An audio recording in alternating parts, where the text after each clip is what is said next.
Hi, everyone. Welcome back to First Principles. We have a returning guest, Jonathan. How are you doing, Jonathan?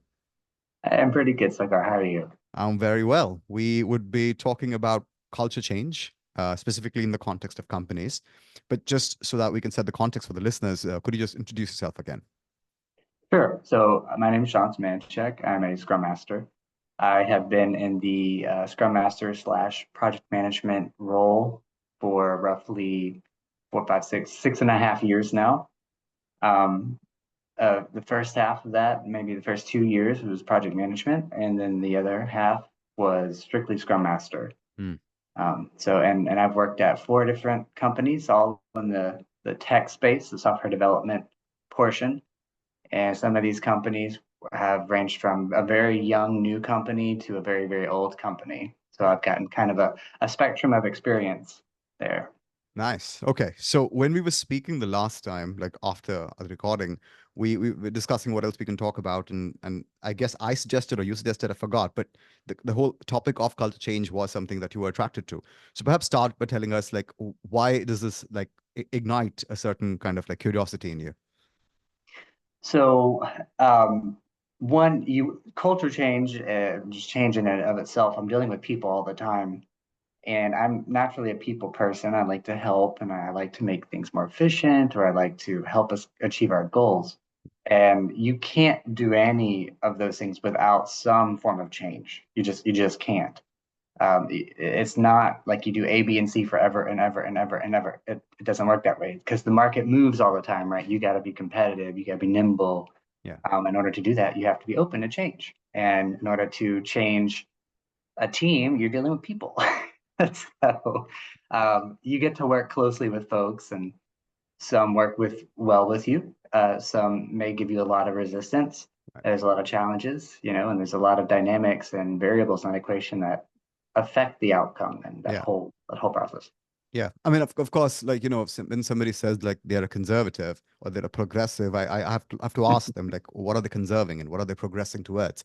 So that might change my political position, right? Like, if I like something, I will be a conservative. I want to conserve it. So I guess the reason why some people would be resistant is like the objective of the entity, the company, the collective isn't really aligned with the people, and maybe they don't understand it very well.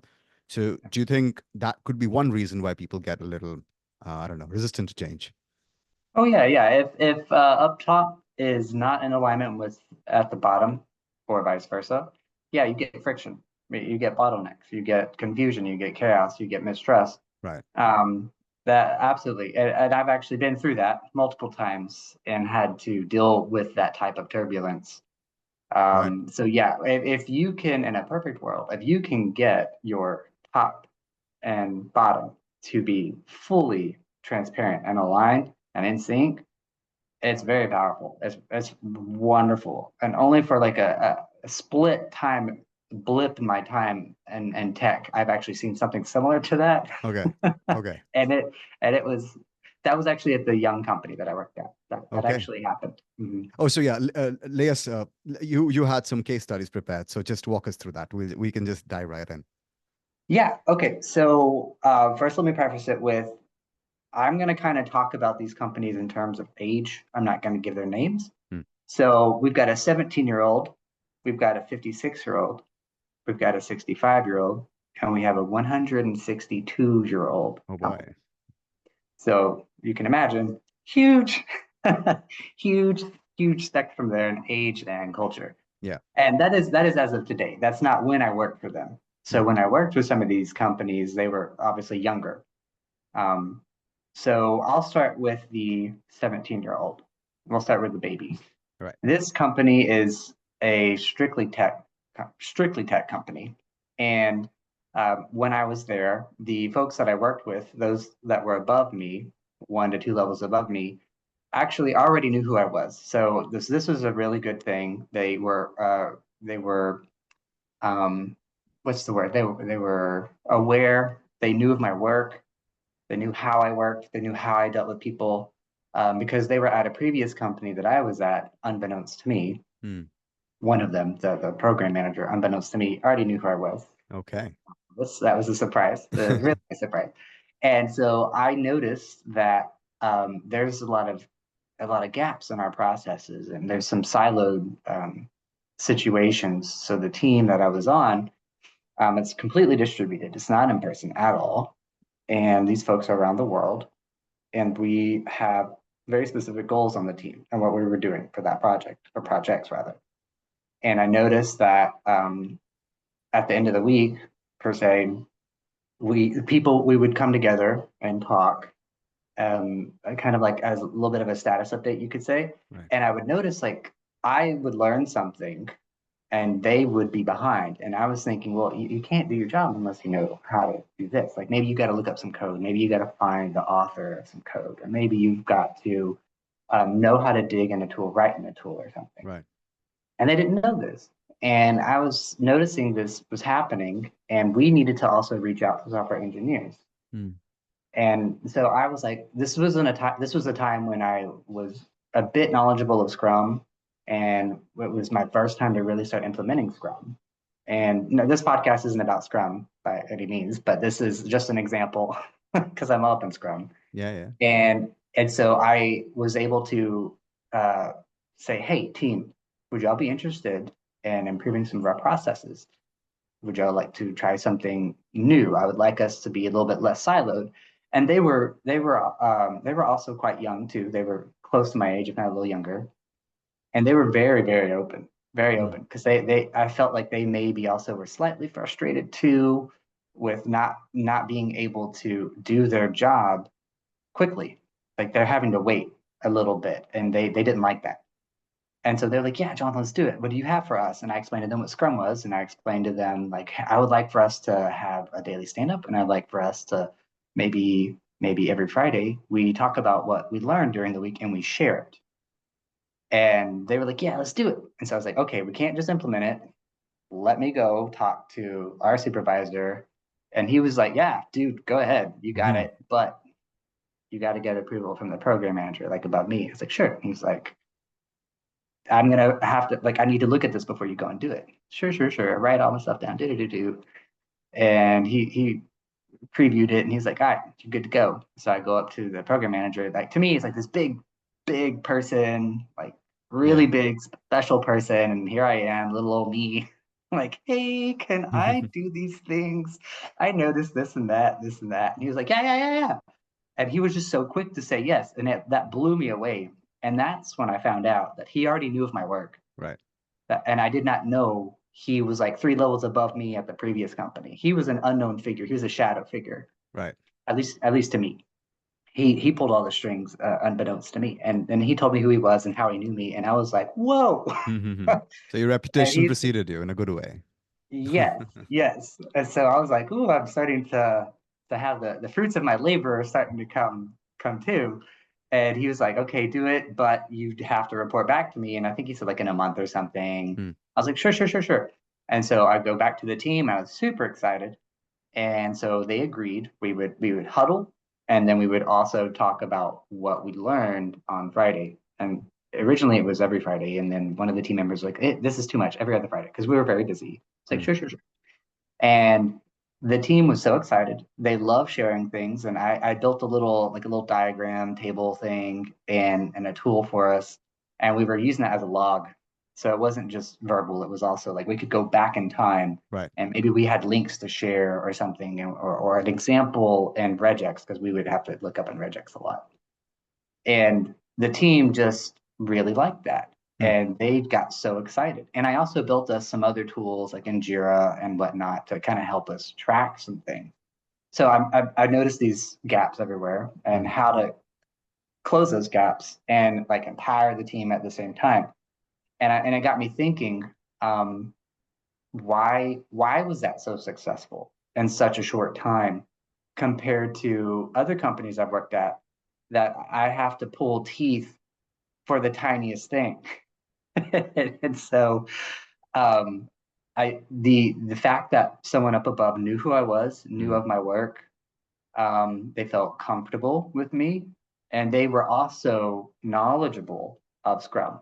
Right. And this gentleman, he was like, yeah, no, you don't have to explain Scrum to me. I already know, because I came with this whole like thing. I was like, for presentation ready, And I didn't even get to show anything. And he's like, yeah, no, dude, I know everything all about that. Yeah, we do all that all the time over here, blah, blah, blah, blah. I was like, okay, half my day's wasted because I built all this stuff. But so the factors that went into making that so successful was the team was very willing, very open. And I would say 99% of them were open. One of them was a little iffy, and that person had been on the team for a long time. The other folks were quite new. And also me being at this company, the 17-year-old, then it was maybe like 12 years old at the time.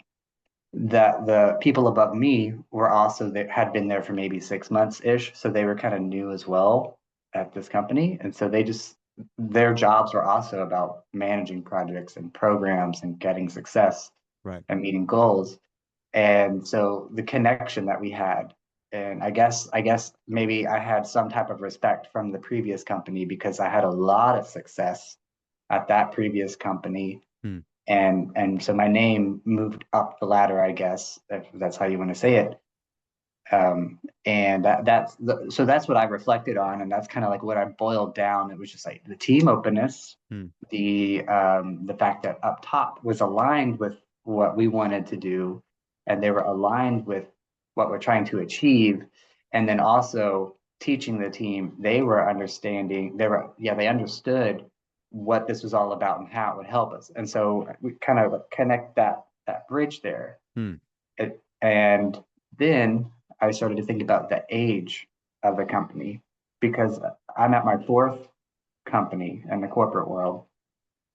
And out of my experience, the 162-year-old company and the 65-year-old company were absolutely difficult in some ways, one more than the other. The 65-year-old was probably the most difficult, but the 162-year-old company, there are some moments where I'm like, this is basic industry standard. Why are we not doing this? And so then that made me think, okay, maybe it has something to do with the age of the company, or is it the style of the company? Because the young one, the 17-year-old, is just strictly a tech company, strictly tech, nothing else. And then the 162, that's more of like it's a mix. It's a bit of like a manufacturing slash, they're kind of in the oil and they're part of the oil and gas industry here in Houston. And so my personal opinion and from my experience is the younger the company, you probably have a bit more of a chance of change. And the older company made it more difficult. And also there's a good thing to understand is that the older company, they have people that have been there for a long time. So we're talking like 20 plus years doing kind of the same thing over and over and over and over. And here I am, this new kid on the block. I come in their space and they're maybe like double my age or whatnot, or they have more experience on an application than my age. I'm 38. And so trying to get them to change, surprisingly difficult, but I am seeing progress on some things, and boiling that back down, and I got to that point with that company because I was like, okay, I can't change this person. I know that I have to influence, and how do I influence? And you get kind of like in people's heads. I feel like a spy or something, like I'm manipulating people when I do this, but there's a tactic that I follow. And you're probably aware of this. Maybe some of your listeners are aware of it. But if you think of the bell curve, and then you have your deviations, and the bell curve exists because it's a natural phenomenon. It occurs naturally around us in life in many ways, and also how we as humans interact. You can see this happen.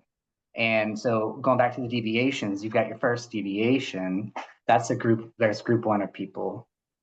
And group two is the second deviation, et cetera, et cetera. And as you move through the deviations, it gets bigger, and then it tapers back down. Well, if this person I'm dealing with that's maybe difficult, that has been here for a long time, they're probably a laggard. Right. In the product adoption kind of thing way as well. Yeah. So so I know that if I want to influence this person who's probably plotting a deviation 3 or 4, I gotta influence deviation 2. In order to influence deviation 2, I have to influence deviation 1. In order to influence deviation 1, how do I get those people? Um, you can ask for volunteers. You can Mm. ask, you can just go to the group and be like, hey, like I want to do some change, uh, present it, and those that volunteer, those are your deviation 1 people.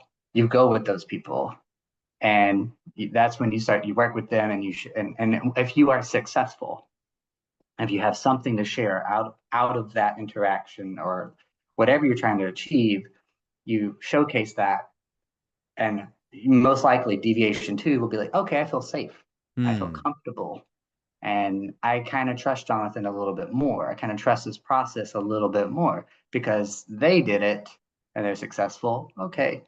And so then you got deviation 2 involved. And then once they're successful, deviation 3 gets involved. And once you're at deviation 3, you're pretty much almost halfway through Right. bell curve. Right. Right. And so that's been my tactic for these years. Yes. So just a few questions. I mean, I'm just comments, perhaps not questions over here. Just because somebody has more experience, it doesn't necessarily mean that that experience is rich or correct, even, right? So, Yeah.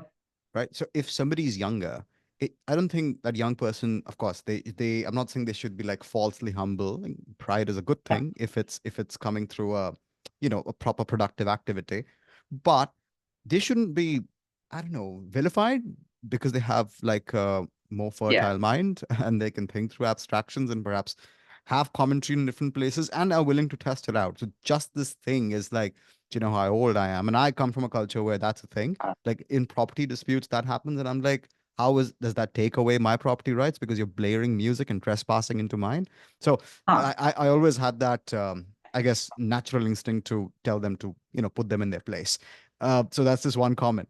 And then the other thing is, just because something has worked for so long, I get that urge. Like, if it's what's the thing? If it ain't broke, don't fix it.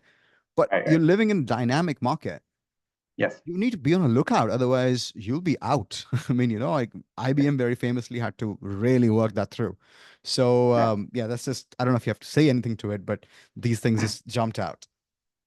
No, no, you're spot on. I mean, like there's a case study, or not a case study, but actually happened. Kodak, if I Mhm. remember the story Yeah, correctly, Rochester. Kodak.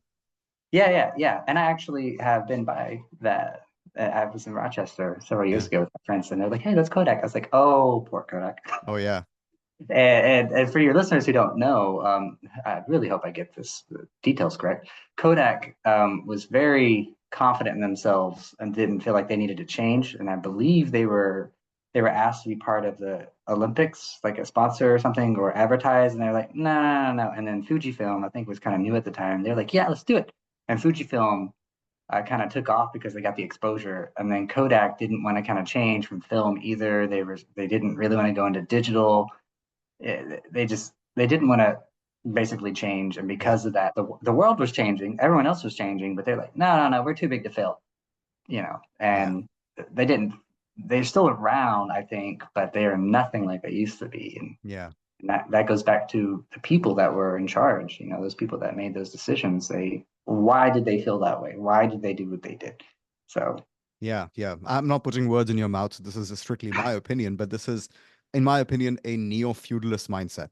So, like in the olden days, like feudalism, those lords got, or in South Asia, they called zamindars. They got that particular clout because they did bring in some order, but then it was already like land-based, and then ideas and factories and other things sort of converted, changed what the meaning of wealth was.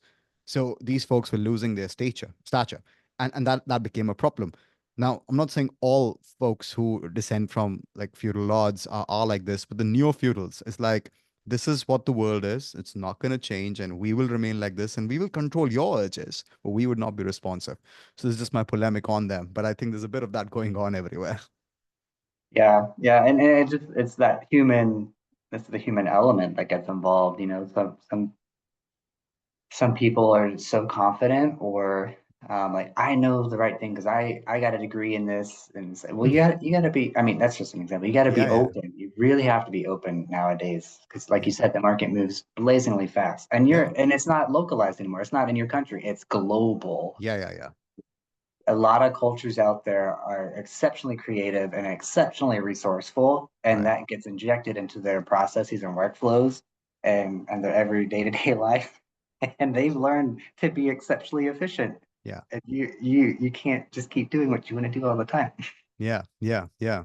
So coming back to your case study, so in the 17-year-old company, it was Mm, mostly things were already aligned, people knew you. They were all, it was a younger company, but I guess yeah. they were in a market which kind of demanded it. Otherwise, they would not, like, you can't just shake a few handshakes with like some bureaucrat and then you're guaranteed business, right? So it's they had to really perform. So that's my addition to it. And then the other one, the old company, you use the product map, the bell curve approach, where you had to influence the laggards in a certain way. Okay. Any other difficulties that you found over there?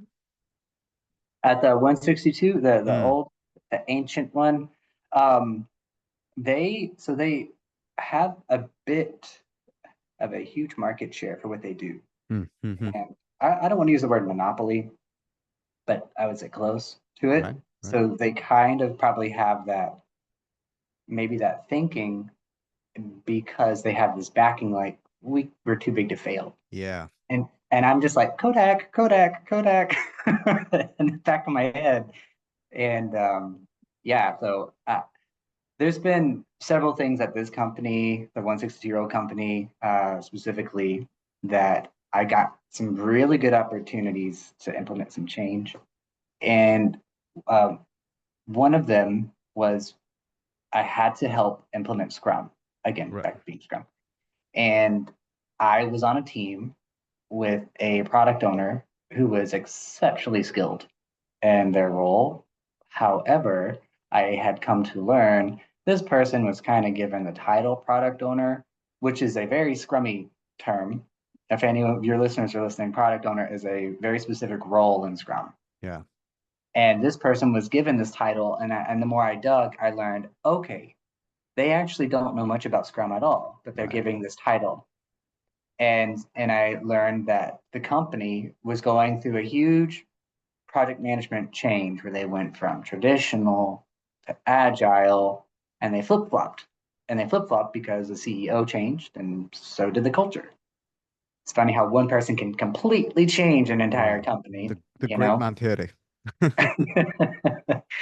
And so I had learned, I was doing my research. I'm trying to understand how does this company work? What's the culture like? Because that has an immediate impact on the team and how you're going to achieve your goals. Hmm. So once I found out that this company had gone back and forth, back and forth, back and forth, that there's turbulence. There's going to be dust left behind. People are going to get left behind. There's going to be, if anyone's still there through those changes, um, they may have some distrust Right. because, Right. well, why should I keep doing what I'm doing if you're just going to change it every 5 years? You know. So this person had been with the company maybe 3 decades Oh boy. ish.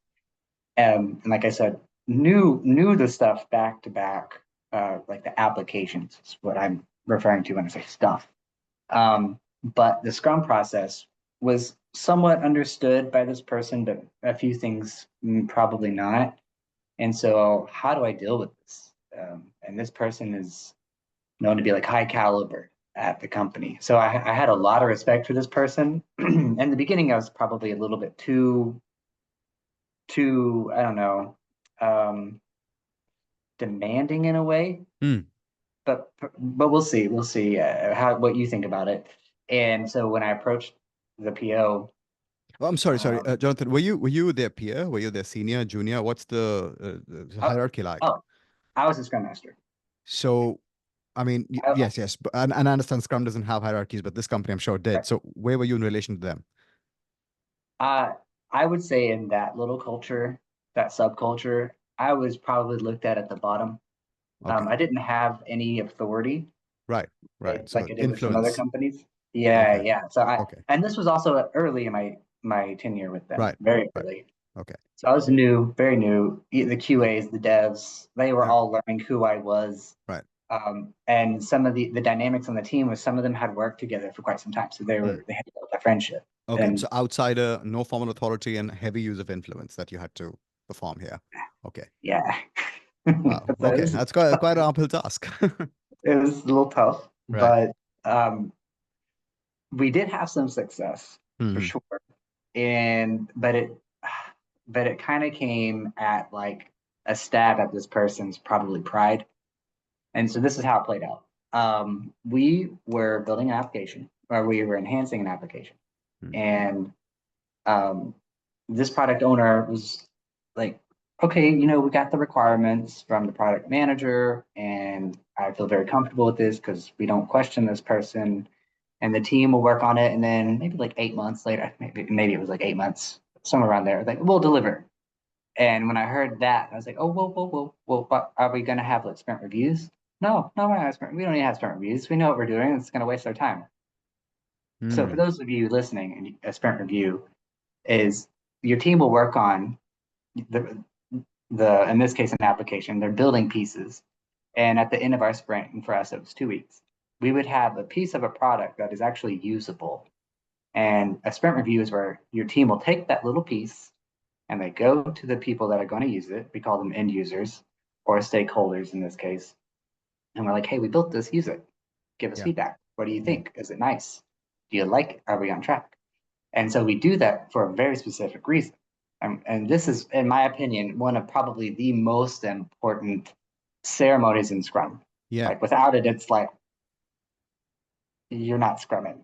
Yeah, and this, I think, the important part, I think it's this creates a set of incentives where instead of just moving the goal, like moving towards the goalpost, that every portion of the sprint, whatever the output is, that needs to be usable in itself. So the analogy Yes. is like instead of just the layer of one cake, you need to give a full slice so that I can enjoy that full cake. So I think that involves it. But yeah, sorry, go ahead. No, you're right, right. And so, so for your listeners, it's a very, very important ceremony. It's a very, maybe you call it ceremony. Some people may call them meetings, Right. but the whole point of it is we give a piece of the product that's usable, edible if you're in the food business, and you give it to the people that are going to use it Hmm. or who have asked for it or both, and get feedback from them. Is this what you wanted? You know, and we have these little check-ins. So we make sure we're on the right path. We're not over complicating things. We're not. There's a million reasons why you do this, but ideally, it's so you save money and time, and you don't waste money and time and resources. Now, this product owner didn't want to do that. Hmm. They wanted to just build, and then deploy. Yeah. And I sat down with the product owner and I was like, we can't do that. We can't do that. And I explained to her the value of the sprint reviews Right. and having a demo of what we do. And I was like, do you think we can do this in a month or whatnot? And they were like, no. And then finally, they were like, not on my team, not on my team. And I said, well, this is our team. Like I'm part of your team now. And this is one thing I will not budge on. Yeah. And I was able to say that because I had confidence, and I had that confidence because I knew from experience that the value of sprint reviews. And then finally the product owner, like we negotiated. I was like, how about 2 months? Okay, Jonathan, 2 months. So I went to the teams like, hey everyone, in 2 months, we're gonna showcase some of the enhancements or some of the pieces of the enhancements to our stakeholders. 2 months go by. And I was from that after that conversation, I was fairly hands off with the product owner. I did not want to bother them. They were a very busy person, Right. an exceptionally busy person, I found out. And I didn't want to bother them. I wanted to keep a relationship. And so I knew the value of this. And I knew like if we were successful, like that's my in that I'm gonna just, like maybe I'll get some respect from my team Right. because I don't command it. I have to earn that respect. Yes. That's just how I work. But any So sustainable respect will have to be earned anyway. I mean, you can demand toleration, but not respect. I mean, absolutely. yeah. Yes. And it's much harder to do that when you're working with people that are friends or Mm, they've been together for a long time because they're tight and you're yeah. just floating around them trying to chisel in. Yeah. And so the day comes, sprint review comes. I'm all excited. Like, yeah. The stakeholders are there. Product owner, surprisingly to me, didn't have any like PowerPoint or anything. It was just chit chat. And it was like, Yeah. hey, I'm this person and we're this team and we're gonna do this. And we're building this for you. And I was like, I was kind of nervous. I was like, oh man, like the people that we're talking with, these folks have been with the company for a long time, and just that they kind of think and act a little bit differently than where I'm at, and possibly other people on the team. They're much older people. Mm. They have very specific work life culture or whatnot. So I was like, we need to give them visuals in my head as she's talking. I was like taking notes, and then the stakeholder just goes, "Who are you? What are you building?" You got the wrong person. Like, I didn't ask for that. And then product was like, yes, you did. Yeah, you asked for this, and we're going to build it for you. And he was like, no, I didn't ask for any of this. Mm. And she was like, hold on. And then went back to the drawing board and found out that those requirements were old. They did not come from that person. They actually came from the product manager. So we actually learned that after the fact.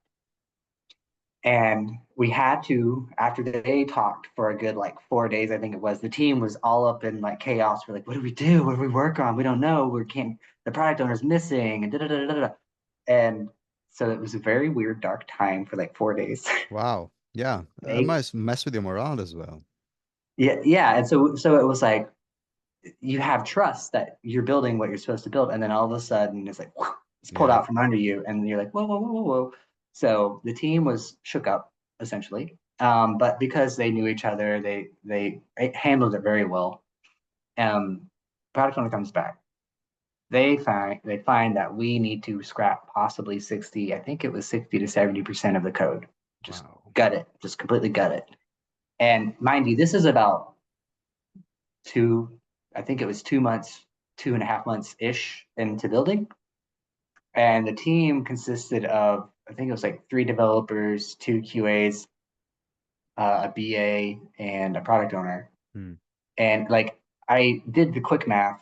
If we had built all that stuff and we went to the 8 months and we deployed, and turns out we didn't need 70%. I was doing the math and I was like, there's a good chance that's probably close to maybe $1 million they would have wasted. Wow. And that's not considering going back and redoing. That's just the cost of A to B from development to deployment, not rework. And not just the monetary cost, though. I mean, I'm sure the company can afford that, but the opportunity cost, and there are so many other things which probably would have, been worth much more. Yeah, Yeah. and then those people, the end users, need this stuff, and now they have to wait all over again. Yeah. Breach And of as you said, trust. yeah, there's just so much that's lost and so Yeah. much at stake, and so you boil it down, and it goes back to habit, it goes back to personality, it goes back to trust. That person decided to stick her neck out Mm. and trust me, and I don't think she ever once came to me and was like, thanks or anything, but it was more of like her actions. It was a little bit, it was like, okay, I'm gonna listen to what Jonathan has to say, Right. that type of change. Right. And that was like a huge, I felt I was on cloud nine when that happened. I hate to say that because it's kind of like a stab at her pride, and I wasn't trying to get anyone to be thrown under the bus or anything, but I knew like I helped this team. Like Mm. they're probably not happy. They're not happy. It's like dealing with some kids and you're like, they spilled the milk and you're like, you're gonna clean your milk up. I'm not cleaning it up. You clean it up. Yeah. You gotta learn to clean it. And here I am, new kid on the block. This person's been there for a long time. This person has garnered a lot of trust, a lot of respect. Very special person. And now this new kid was right. And they were not so right. Yeah. And that's at least my perspective. If you were to talk to that product owner, they'd probably have a different Yeah. story. But some of the team members came to me. I think it was the dev lead came to me and was just like, "I am so glad that you pushed for that Mm. because imagine how much would have been wasted." And we had like a little powwow, like yeah. So that's the reason why we do it. There's a whole reason why Scrum exists. There's a whole Yeah. reason why things are the way they are. Doesn't Mm. mean they're perfect. Doesn't mean they work for every company or team. But in our case, it worked very well. So, question to that: Why Why was Scrum implemented in this team in the first place? Like, was the product, um, did the product need it, or was it just like a fashion fad kind of thing? You know, so it's part of that company's push to get to become an agile company. But why? Do they need to? Because that's also a thing that they need to ask themselves. I would say yes, from Okay. my understanding, Mm. because some things like that. So their company depends on software to help them with their day-to-day work all, at these Okay. warehouses all over the globe. Okay. And if the software fails, well, then that's money being lost. And so, how do we? You could go traditional project management. Excuse me. You could go traditional project management. Sure, sure, sure, sure. Mm. But the CEO and those up top, they were like, yeah, no, we're going to go agile. We're going to go agile. And so that's a push. Like all the teams have to get to be agile, all of them, whether it's Scrum or Kanban, So just sorry, they just one have to go question I there. have over here. But then the reason I'm asking you is this for my clarity to get that into the case study very well. My understanding is that the reason you want to go towards any kind of agility, of course, it's good to be agile and nimble, but sometimes it's not because sometimes you do need to plan and the house you can't just like take off the third floor and then build the fifth floor again or whatever. So the reason I'm asking you is this because you have a lot of market dynamics that change. So like Skype versus whatever Teams. So you need to catch up with your competitor, otherwise you lose market share, or you have a lot of changing requirements, or you're doing something very experimental. So what was the core reason, apart from the push from the CEO, that this team had to go there? Because the reason I'm asking is I don't know if the product owner was on board with that, and that might be the reason for the tussle. There could have been a little disconnect there. Maybe Mm. I didn't dig too deep in the product owner, that relationship between like up top and the product owner. Mm. Because they were actually kind of up top in terms of like authority and respect. Right. Um, And but seniority. Yeah. but the yeah, seniority, there's the word. Mm. But the push was we need to go to agile because they believe that makes them more effective and that gets products out sooner, or rather that produces more value Right. sooner That's a than correct than belief. they Yeah. had before. And now that I'm thinking about it, I do remember having a conversation with one of the agile coaches, and they explained to me, like when I was kind of digging into it during my interview, they explained to me like, yeah, the history was they were traditional and then they went agile, and then a CEO left, and then when they were traditional, their metrics went down. Wow. The being able to put out went down, and they had actual evidence to base their decisions off of. And so that was brought in like, okay, yeah, we need to go back to agile. And so they started getting scrum masters and slowly getting teams back into scrum. Hmm. And they saw more value coming out. Right. So yeah, so they had like some evidence and to base their decisions off of. Okay. And this product owner, did you attempt to build like a, let's say, a peer relationship with them, or that was not on the cards? No? Yeah. That's always hard. Yeah. Now okay, so although we were successful, that came at a cost. Yeah. And that cost was I I probably angered a product owner, Hmm. and it got to the point to where they ended up moving to a whole nother team, and I could tell I annoyed them, Hmm. and I hate that because I'm a big people person. I'm a people pleaser to a degree, and so I just had to like I just had to let that go. I just Yeah. was like, Yeah. okay, I mean, I had to let go. it's sad that they can't let that go because the whole point of a company is to conquer reality in a certain way that works for, human flourishing. So you're clearly not able to do that. The fact that you got angered or your false pride, because, pride can be good as well, was, I mean, I guess that just shows me a lack of maturity, but obviously we'd have to see what that person has to say. Uh, but so you faced a consequence basically for doing the right thing in the wrong environment. Okay. Yeah, yeah. I even today, if I meet that person's superior in the hall or whatnot, they there's a little bit of passive aggressiveness from them to me. That's how Mm, I perceive it. yeah, And so I'm just like, I just let it go. right. I just So like don't just I let it I go. do the silverback gorilla stare, right? So whatever passive aggression is, you either Yeah, get it out in the aggression or you back off. So that tends to work. But again, yeah, I guess you need to be kind of, I don't want to say wired for it, but if you want to do it, it doesn't come easily because I had to train myself to get there. So, that because like sarcasm, passive aggression. I think Scrum has the term, right? Anti-patterns. I think these are like human Yes. anti-patterns. Yeah, yeah. They're very acidic, right? It's like, man, just say it. What is wrong with you? Just tell me what's wrong with you. Just Yeah. going on. Yeah. It's just whatever. That tends to happen. But sorry, I don't want to derail you. You had two more No. case studies, right? So the companies that are Yes. middle-aged.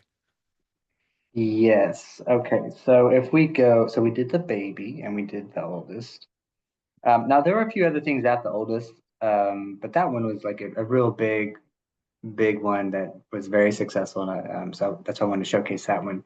So if we go with the 56-year-old, Hmm. so the second oldest out of those four kiddos. So the 56-year-old, that company had some gaps in their Hmm. processes that I noticed. And this was also kind of this was at the very beginning of my career in tech and in management. I was kind of fresh out of grad school and got picked up as a contractor to work with this company and on their application. And this company is also a very, very big company. Right. Um, so there's a lot of pressure involved, a lot of money involved, and I was working like 70-hour work weeks when I got the project management role with this one. And I started out Hmm. first as kind of like QA, very entry level stuff, nothing super technical. And then they bumped me up to more technical projects. And I then eventually applied for a project management position, and they hired me and moved from one state to another to work for them. Hmm. And I kind of, and so the whole point was to have a lab, open up a lab for them. And they were kind of wanting to experiment. They, the budget was allocated for 75 team members, and they wanted us to do that. I think it was for like 12 months and see where things go. Hmm. And Nice. so basically, yeah, so basically they were taking the lab originally where I worked at, copy and paste it over here in this state. Right. And I saw so many things that I did not like when I first started out. It was very, very siloed. You don't Hmm. talk to other team members about the project. You don't talk about anyone about anything. You go in, you sit at your cubicle, and you work for 8 hours, and you don't talk. And I did not like that. And this will tie into this case study. I did not like how you're graded on your work in the beginning. Well, you're graded the entire time. You get reports every Friday on everything you do. And if you mess up, if you slip, if you go beneath a threshold 3 times, you're out. How do you experiment in that situation? So the type of work we had to do was very, very specific. Hmm. It was easily trackable, and so you could make easy metrics with it because it was much more tangible in a way. Although Right. software is still tangible, we were building like data sets, and you would send the data set in, and if you had high accuracy with the algorithm and whatnot, then you're good. Hmm. And their base was like I think 92%. Your data sets have to be 92% and higher in terms of accuracy. And so I'm not going to go too deep into that, but that created a lot of stress. People were stressed out all the time, and they were stressed out because they couldn't talk about it. They couldn't talk about why things were wrong, why things were the way they were. Hmm. And so I was in AI for this. It was natural language processing. That was the space I was in. And me, I have a master's in applied linguistics and teaching English to speakers of other languages. So I come into this space having a lot of linguistic knowledge and able to couple that with software engineers. Yeah. And I was seeing a lot of things that were linguistically not right. And we would give feedback to these folks. And maybe they took it, maybe they didn't. And there was this like, well, I'm an engineer, I don't have to listen to you type mindset. Hmm. It's like, but you don't even. So I was working in American English because that's my native language, and these folks were from other countries that didn't even barely spoke English. And I'm like, why are these people in charge of governing this variety of English when they don't even speak it? I was like, Yeah. okay, so there's a lot of problems. I'm seeing all these problems everywhere, and it frustrated me and my team members a lot. because you're constantly graded. And you could get impacted by instructions you get from some of these other people that are incorrect. And then when you try to explain, like, hey, you know, why I do what you told me to do, you would have to fight to Yeah. keep your job. And that was frustrating. Mm. So fast forwarding, I applied to be a project manager, and zoop, I get hired. I move down here, and I basically tell my boss, like, I'm going to change things. This is my ship, and I'm going to run it the way I'm going to run it. And they were like, no, you're not. It's like, watch me. So they were physically in another state, and I'm in another state, but they're my boss. Mm. And I was very lucky that I had kind of the privilege to open up a lab from scratch, Right. like literally physically getting the monitors up, the PC, the computers, even helping in the server room at one point, um, installing all these things, writing all the documentation for my team members, because I was in charge of interviewing, hiring, training, firing people. I had to do all that. Now, I had help along the way with the hiring, interviewing part. So I knew that when we were going to start hiring people, how am I going to train them? I'm going to train them completely differently. Because the instructions were, when I first started out, um, was you don't talk about how to do better or per se like with other people. You don't talk about the mistakes. You don't really talk about with anyone. Like you have to keep it a secret, which I was like, why? Mm. There's no like the whole point of us is having high accuracy. Yeah. Like that's how we learn as a species. We talk to each other. And that was injected into the work. And so this actually gets really, really better. Like if I can finish this story, it gets really good.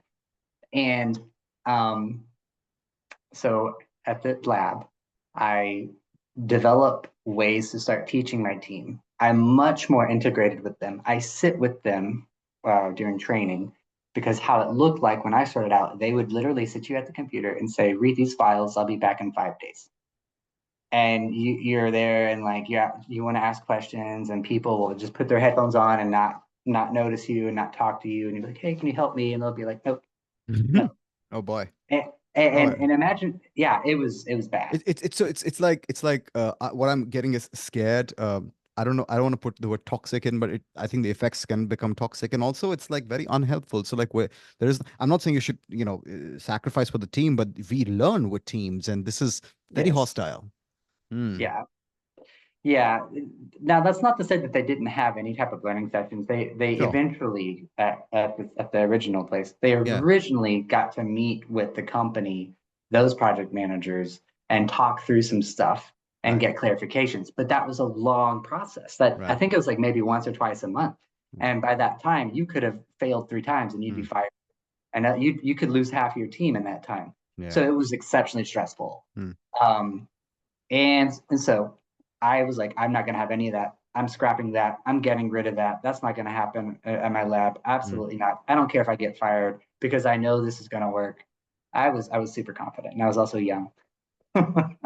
And so we start hiring people, and I'm interviewing them, and blah blah blah blah blah. And training comes time, and I basically explain to them like I'm going to sit with you and I'm going to walk with you. And so I had actual sessions where I showed them, what we click on, how the UI is, why it is, and there's some technical jargon involved. So I had to kind of explain like what a data type is, like what a string is, what an integer is. Right. And then these folks may not know anything about linguistics. And so I had to bridge that gap and teach them what does it mean for a phrase? What does it mean for an utterance, et cetera, et cetera.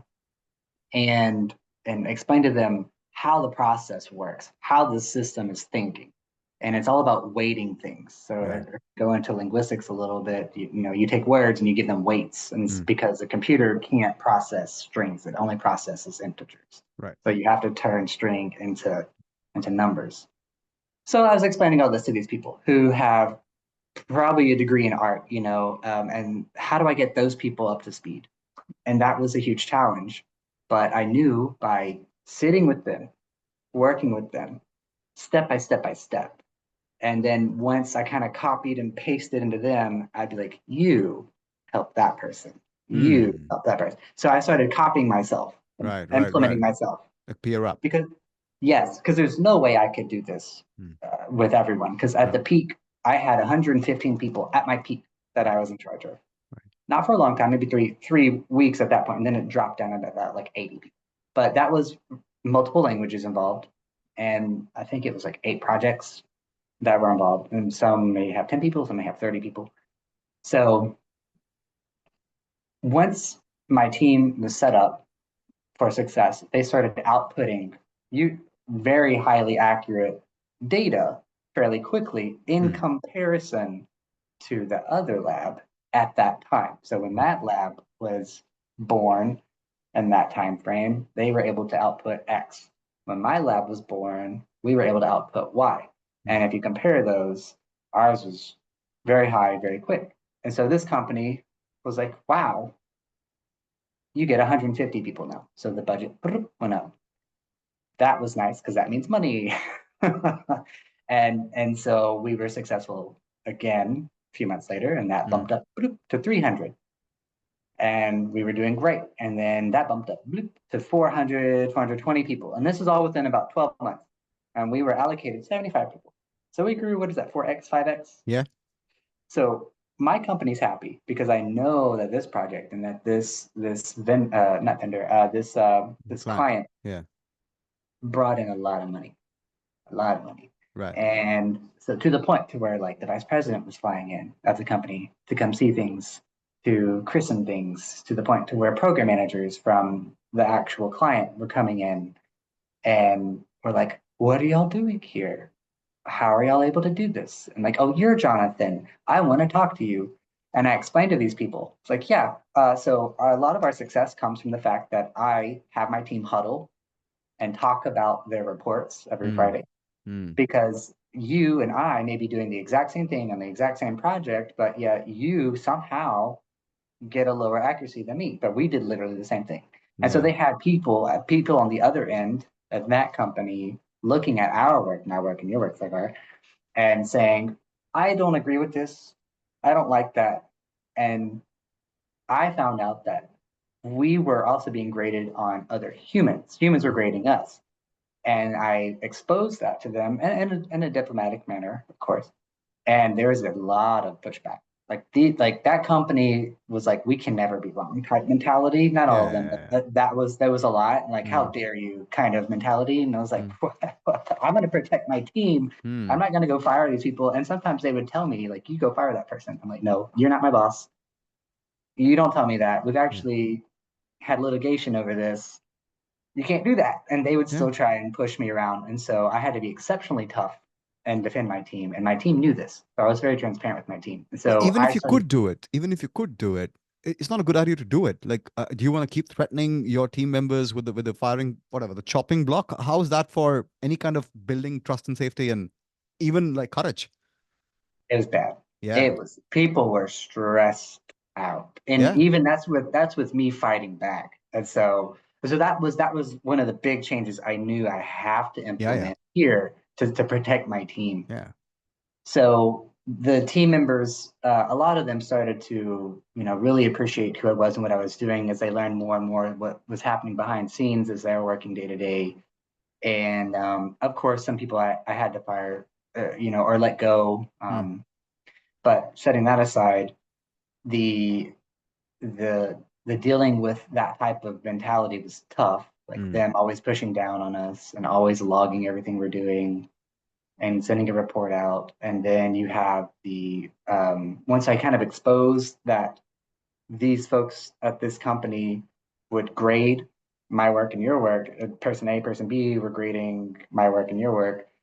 And once I made that connection, I brought it to them and I was like, why is it that you told me to do ABC, but you told Saagar to do EFG, and he's right and I'm wrong? And we did literally the exact same thing. And they didn't like that. And so that I had to have conversations. I had to bring that up, to management, et cetera, et cetera. And here comes this point in time in this process, in this timeline, where those folks, like some of the project managers, maybe even a program manager, and I know some stuff are developers and the engineers, they flew in. Slight surprise. They kind of flew in and were like, hey, we're here. We want to look at stuff. And they were kind of investigating because they were so curious. How is it that you're able to do what you're doing in this time? They were Who are thinking you were you? fudging the numbers. I mean, that could be one thing. Yeah. Possibly, very possibly. And Yeah. they walked around with me, and I showed them stuff, and I told them how I was doing stuff, and then I explained to them like, well, we were told in the beginning, we can't discuss with each other the process. We can't discuss our reports. We can't discuss certain things. And I said, I changed that. And one of the guys was like, yeah, that was like the thing like 8 years ago, but not anymore. And so I learned that the company had been sticking with this process, and those up top didn't realize at the bottom we were still using a process that was legacy.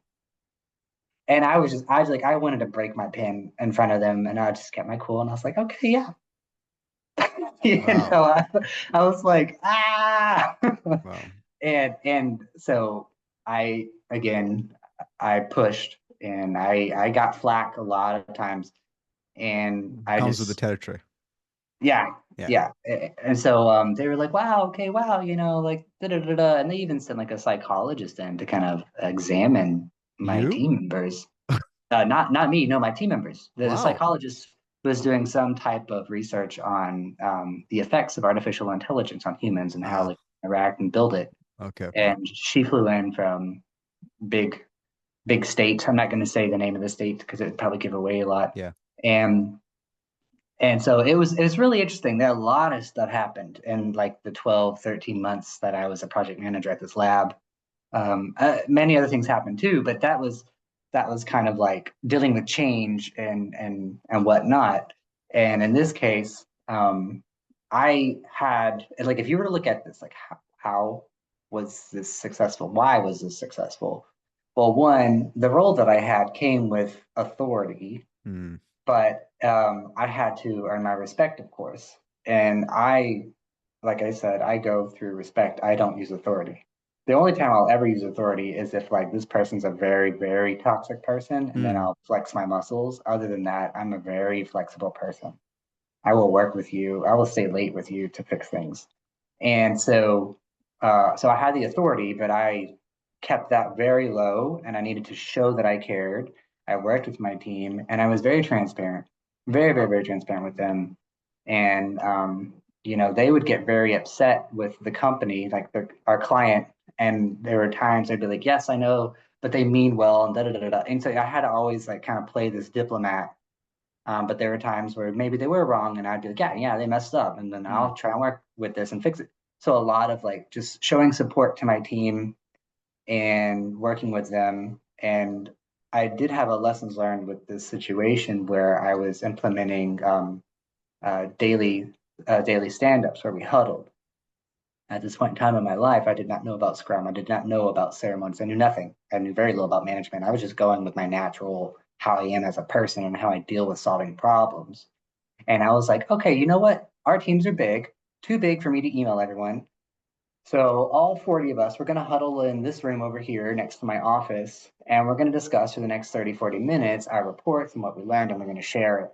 And so I started to inject that as a process for my teams. Hmm. And then our numbers were starting to go up, which was good. That meant job security.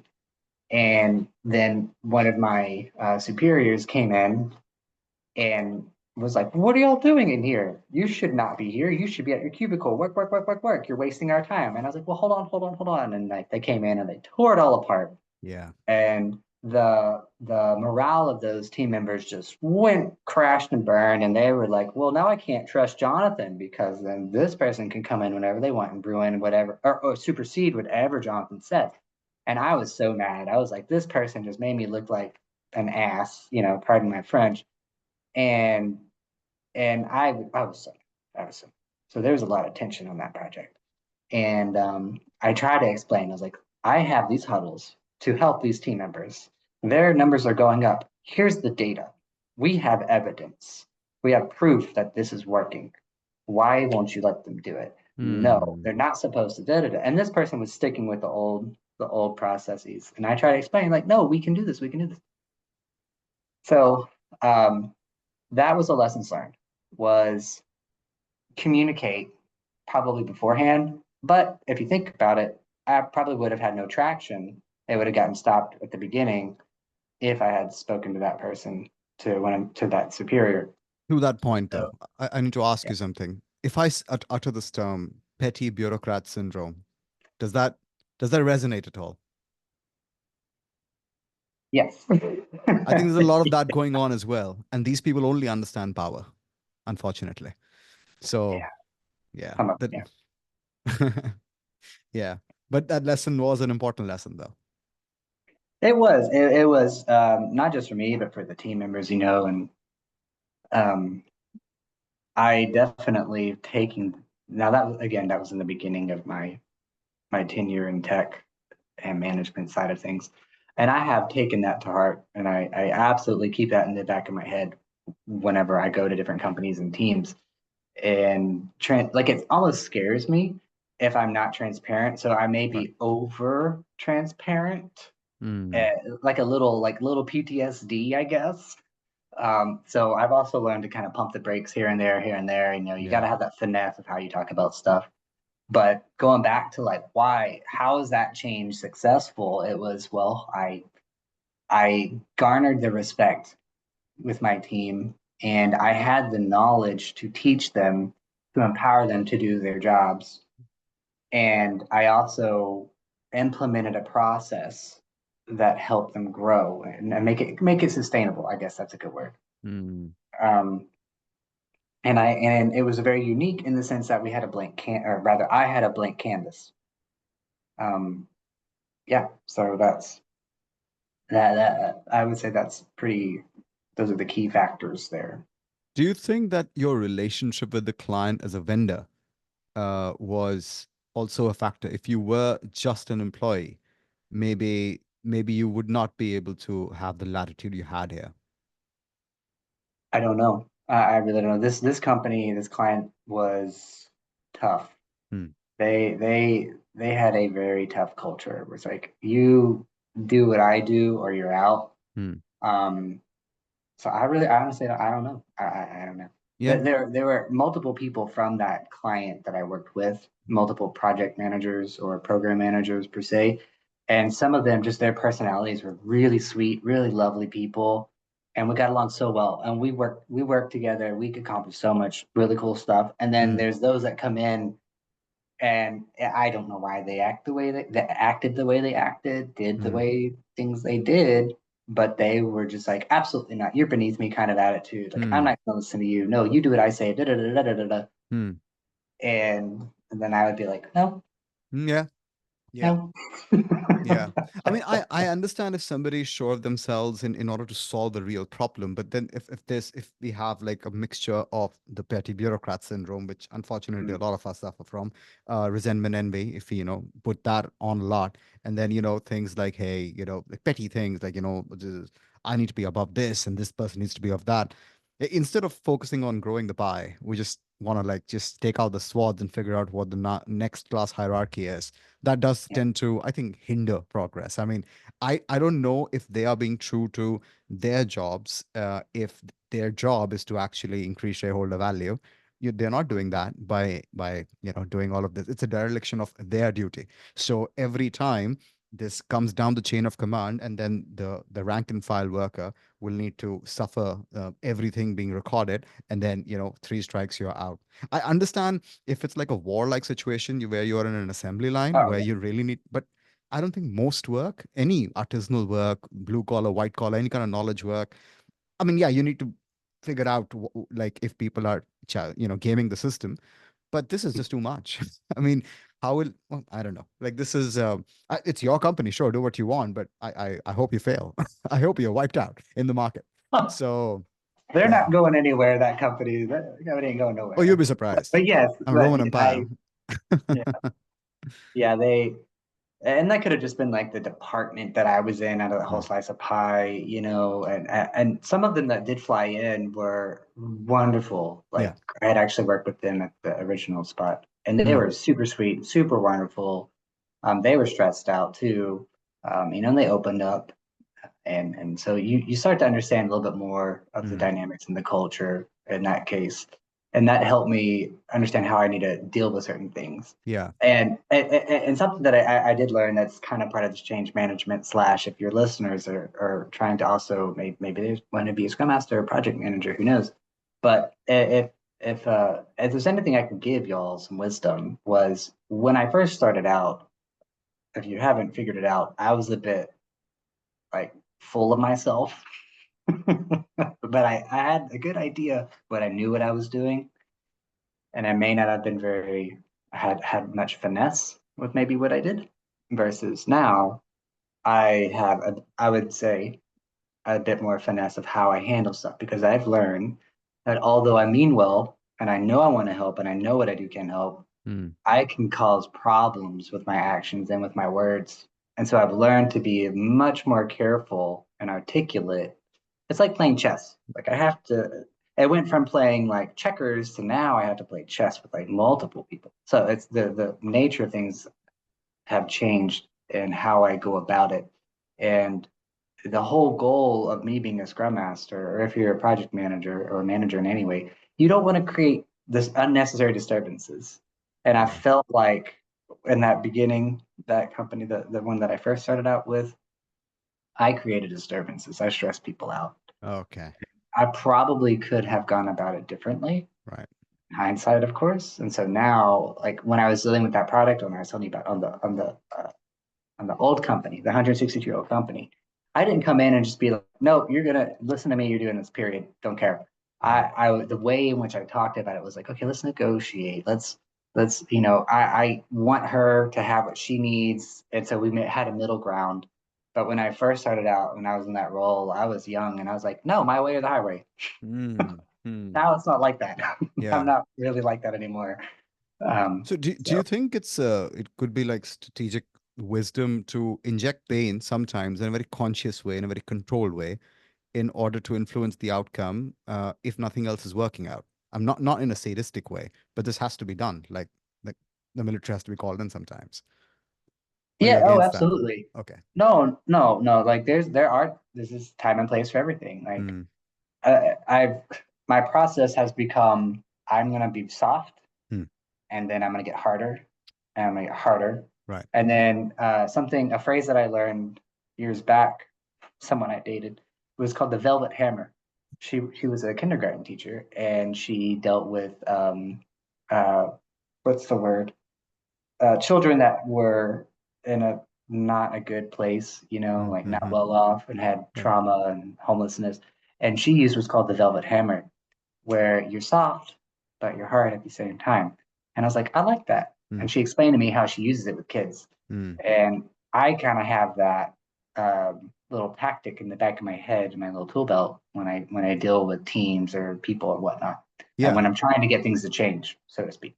Right. So you are creating like psychological safety, but also are not coddling people with like the tyranny of low expectations. So that's the hammer part. But then the it's like a safe space in a real way, not like you'll not be there with anything that triggers you. You know, who you work through your triggers and figure out what happens. So I like this approach. It's a nice combination. Not just like sometimes you go to a buffet and just two dishes don't match, but then a real sort of like food artist is gonna like get those ingredients in such a way where it's just something. It's just you get like an emergent thing out of it with it. So I think this is a I'm going to use that as well, if you don't mind. The velvet hammer. Yeah. Yeah, Yeah. I didn't coin it. I don't know if she did, but when she told me that, I was like, this makes a lot of sense. Got to be soft but firm, Yeah. and then also a lot of that's like negotiation skills and the soft skills come into play. But maybe I've gotten off topic here, but so yeah, so the use cases, and then so I've got four to talk about. We Yeah. So talked we're one about the more left. 17-year-old. We had the 162. We did the 56-year-old, and then the 65-year-old. So this one was very different. This one Mm. was very stressful. This company was going through an agile transformation, and they're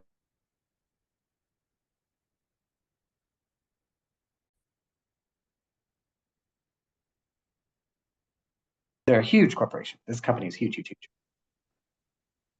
Uh-oh, I heard the recording stopped. Is All that right. working? Recording in progress. Okay, we got All two right. videos. Yeah, well, I mean, no, it's gonna be one video, guys. Sorry. This is how it is. So I think we are rolling anyway. Um, yeah, that's sorry. So the last company you were talking about, Yeah. Sorry. So this one, they were going through a transformation. They're a 65-year-old company. They're a mixture of tech and some finance, if you ask me. And I had the privilege to try to help them move into an agile space. hmm, And they had a project that was a very important project for them, very big. I'm not going to give too many details, but the teams started off small and then they grew really big, and they just kept adding more and more developers on it because they were trying to get things out the door. And I I learned, like, okay, maybe like some of these people had been there for a long time, some of them were new, and all the people I worked with are exceptionally skilled people. And I was also somewhat new-ish. This was my first official Scrum Master role, hmm, although I did that type of work beforehand. I now was given the official title, and so I was also learning to, quote unquote, to deal with these people. And there are a lot of dynamics. There's a lot of stress involved. It's very, very complex. A lot of connections all over the place. All these layers, tons and tons of layers. Because when you're dealing with money and you're dealing with governments, et cetera, countries and whatnot, like there's a lot of layers involved. And the the first thing that I noticed I had to deal with was team dynamics. There was a lot of tension between some people, to the point where some of them would be like, "That's a stupid question, Saagar. Why do you ask stupid questions?" And I'd be like, "Pause. We don't talk like that on my team. hmm, We don't talk like that on my team." And people would come in and be like, "Jonathan, help me, help me, help me, help me, help me, help me, help me. This person's difficult." And so I'm like a business therapist at the same hmm. time, and I have my goals I have to do, and it's all interconnected. And it's just, you deal with people, you're just dealing with personalities, and you're dealing with stress and emotions. No matter how you look at it, you are Hmm. going to deal with people. Yeah. And and so how did I deal with the difficult ones? Like, I start off soft, and then if someone is like that, like a very abrupt in the meeting and like stupid, I immediately intervene. But if it's something where it's like, okay, that wasn't very, very in their face, it was kind of subtle, I'll be like, I need to talk to this person, and I reflect on it and I have to think on it. Hmm. And you have to build a relationship with those people, as we stated earlier. But again, how do I get to that? How do I get that person to change? Well, it got so difficult that even though I was building relationships with other people that had been there and they were open, they were the first deviation. Let's just do that. The first deviation people worked with me very well. Yeah. And I'm very, very grateful for them working with me. And that still didn't really work. And so it got to the point to where I had to bring in the cavalry, and that meant going to my supervisor and be like, I have a real problem with some people, and it is not changing. And it is directly affecting my team members. I'm not HR. I don't have authority as a Scrum Master. So I have to come to you. And this person was like, I'll talk to them. And of course, they go and they do their thing. And and there was a little bit, for a while there, it was nice. And then it just kind of faded again. Hmm. And and that person in particular had been at the company for quite some time. They knew things like the back of their hand. They were very knowledgeable. They knew their stuff, and they were much older than I was. And so I think they just, the type of projects and the management styles they were exposed to for a lot of their life, it was probably different than what I was trying to achieve with Scrum. And so there's friction, there's Hmm. resistance. Hmm. And I keep seeing these little correlations where it's like, if you've sat and done something for so long, and then someone comes in to try and help you change, whether it's small or big, it seems you will get resistance almost 100% of the time.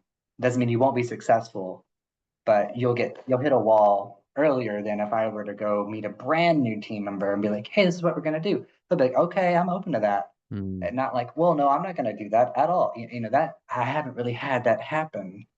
So it, unfortunately, with this company, with this particular team member, I had to basically roll it up and be like, please help me, people. And I wasn't very successful. I wasn't there for maybe a year, a little over a year, Right. and I ended up leaving because it was just so much going on and those personalities, and it kind of felt like nothing was changing. And then the more I talked to people that had been there for a long time too, they were like, yeah, this is kind of normal here. And I knew then I was like, okay, I'm a pebble. I'm throwing pebbles at a boulder. That boulder will never move. Physics says never going to happen. If I get a team of 20 people to throw pebbles, that boulder ain't moving. So you have to get something of equal energy Mm. or more or mass or whatever to move that. Yeah. And I knew in the time and my role, it was my experience, couldn't do it. There's no way. I Mm. have that's something that requires multiple people, not one Mm. person. Yeah. You can't do it as one person. Impossible. Right. So I decided to leave that company for another one. So that's out of the four. That one I would say I was kind of bummed because I really was hopeful. I really wanted to help out, and I just, like I watch good people leave. I watched some of their best people leave frustrated and left. And that's another piece of advice. Like if you find yourself in a project or in a team where you have very skilled people, and then you say something happens and there's a lot of toxicity, and then upper management, those that are in charge of changing those bad behaviors, they're not really doing it, you're going to lose your Hmm. good people. You're going to lose them. And I watched that a few times. Um, at the 162-year-old company and the 65-year-old company, I watched good talent leave. Um, and that was sad. That was really sad. So that's kind So of another important thing. did you keep up? Sorry, did you keep in touch with anybody in the company? Did you know how things went after you leaving? Did they manage to actually enact the change, or did that, to the best of your knowledge, did not happen? I'm sure they were successful, Hmm. but I'm trying to think, am I friends with those people? I probably am. Yeah, with one or two, but I should probably check in with them, but I don't know. I don't know. I mean, I guess I one yeah. silver lining could be that the kind of things you try to do, set up the stage, was like a trailblazer kind of thing, set up the stage for, for future executions where they can learn. But obviously that the cost was too high. Mm. Mm. Thinking on it, one of the team members that I worked with, they reached out to me after I left that after I left that company. I think it was upwards of a year. That person kind of connected with me here and there. Like, hey, will you be a reference? Will you be a reference? Will you be a reference? And that person is also very highly skilled, very technical for them on the business side. Yeah. And so that to me means okay, they're still having turmoil. But yeah, and at the same time, like that company had all the money in the world to just they had a golden ticket to buy Mm. whatever they wanted to buy. And then I've been in other companies where like they don't have that luxury. Like the 162-year-old company doesn't necessarily have that luxury or didn't have whatnot. And so it's just there's just so many things that impact Yeah. change and whatnot. But one motivator is money. Money for your team, and just a healthy environment. Those are you pull on one of those, you lose people, Yeah. period. They're Yeah. out. They're not Yeah. gonna stay. Yeah. Well, okay. So I am, because of the little technical snag, I'm a little worried about the recording. So I think we can get to the last end because I do need to extract some specific things from you. But Sure. so I'm going to end the call after the podcast recording. I'll send you a Google invite just to, just connect for like 5 minutes if you have the time. Uh, Okay. yeah.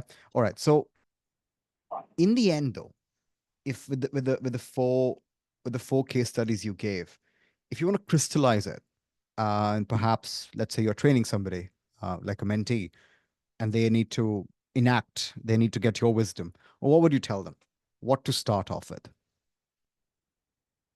I I really like the tactic I was telling you about, the bell curve one, Hmm. or or strategy, I guess, where if you are in a place, you're dropped off you're on this team, there's unknowns everywhere, you have to find those that will work with you first.